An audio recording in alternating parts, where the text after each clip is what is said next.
ఈ శౌర్యులు యోధులు మీ అందరికీ నా ప్రణామం.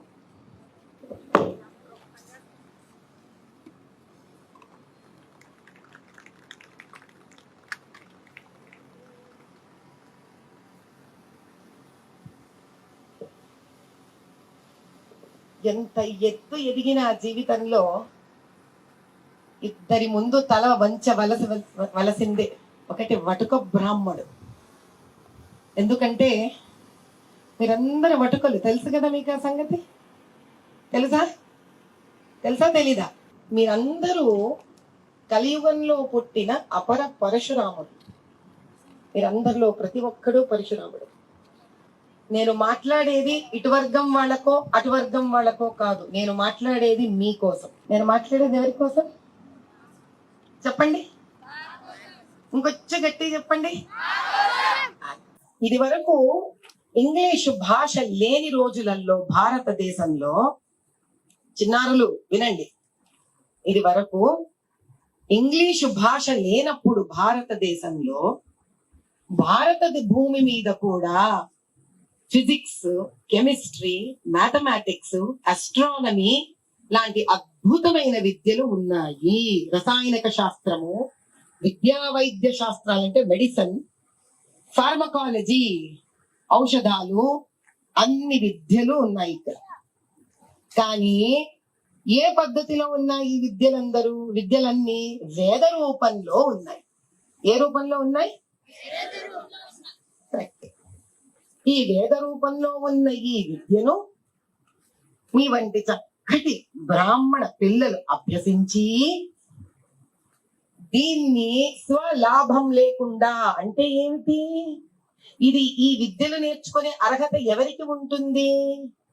ఇది వాళ్ళ కోసం కాకుండా ప్రజల కోసము, హైందవ ధర్మం కోసము, లోక కళ్యాణం కోసం మాత్రమే ఈ విద్యలు వేద రూపంలో నేర్చుకొని ప్రజలకు అందించే బాధ్యత బ్రాహ్మణుకి ఇవ్వబడింది.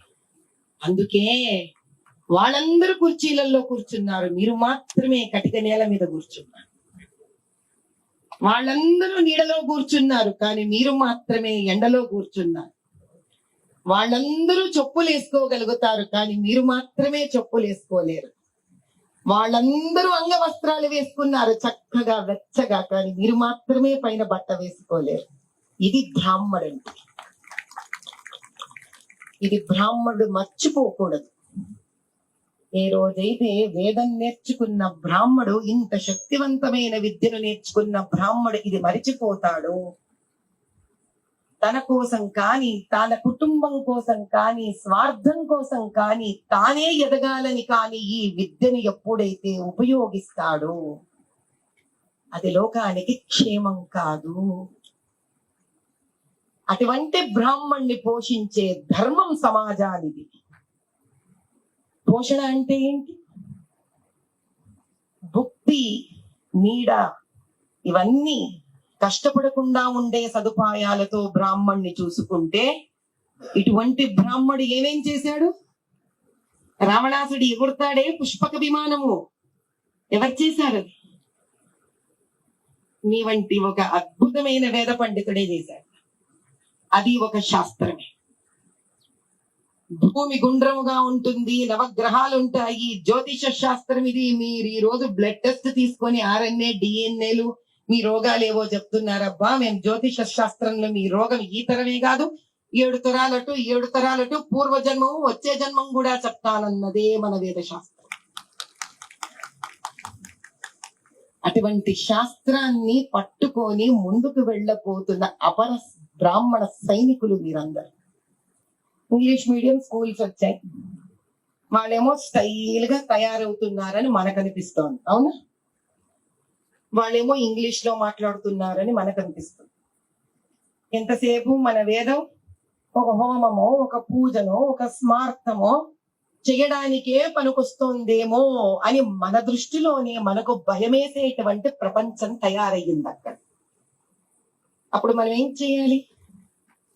నోరు మూసుకోవాలా? ఒప్పుకోవాలా? దాన్ని ఒప్పుకోకూడదు. ఎందుకంటే మన వేదాలనే తస్కరించడం అంటే తెలుసు కదా, దొంగతనం చేసుకొని వెళ్ళిపోయినారు.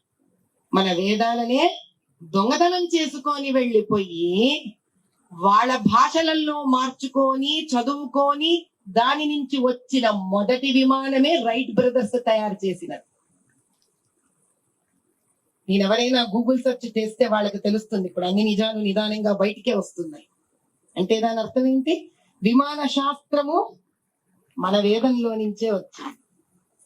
దీనికి ధీటుగా మనము నిలబడాలంటే ఏం చెయ్యాలి? ఏ విద్యనైనా ఇట్టే పట్టేసేవాడే ఒక వేద పండితుడు అనేది నిరూపించాలి. వేద శాస్త్రాధ్యయన చేస్తూ కూడా వాళ్ళ విద్యలు అద్భుతమైనవని చెప్పుకొని విర్రవీకి పెట్టరేగిపోయే ఆంగ్ల విద్యలను కూడా అభ్యసించాలి. ఎందుకు అనంటే ఒక బ్రాహ్మడికి కానీ ఒక విద్యార్థికి కానీ విద్యను నేర్చుకోవడంలో తారతమ్యాలు ఉండకూడదు. ప్రతి విద్య ఒక వ్యక్తిని ఇంత నుంచి అంత చెయ్యాలి కానీ తగ్గించకూడదు. భగవద్గీతలో క్షేత్రం అనే పదం వాడబడుతుంది. ఇది వరకు క్షేత్రంకి అర్థము మనకు వేదోక్తంగా తెలిసిన ఎదురు ప్రశ్నించే వ్యవస్థ లేదు. అదే క్షేత్రం ఈ రోజు మీకు ఫీల్డ్ అండ్ ఎలక్ట్రిసిటీలో తయారయ్యింది. ఇప్పుడు మనం క్షేత్రం అని ఒక్కటే మాట్లాడి వదిలితే సరిపోదే. అంతకన్నా జ్ఞానం ఉంది మన దగ్గర అని మనం చెప్పాలంటే వాడి భాషలో మనం వాడికి తిరుగు సమాధానం ఇవ్వగలగాలిగా. అందుకు నేర్చుకోవాలి ఆ విద్యను కూడా.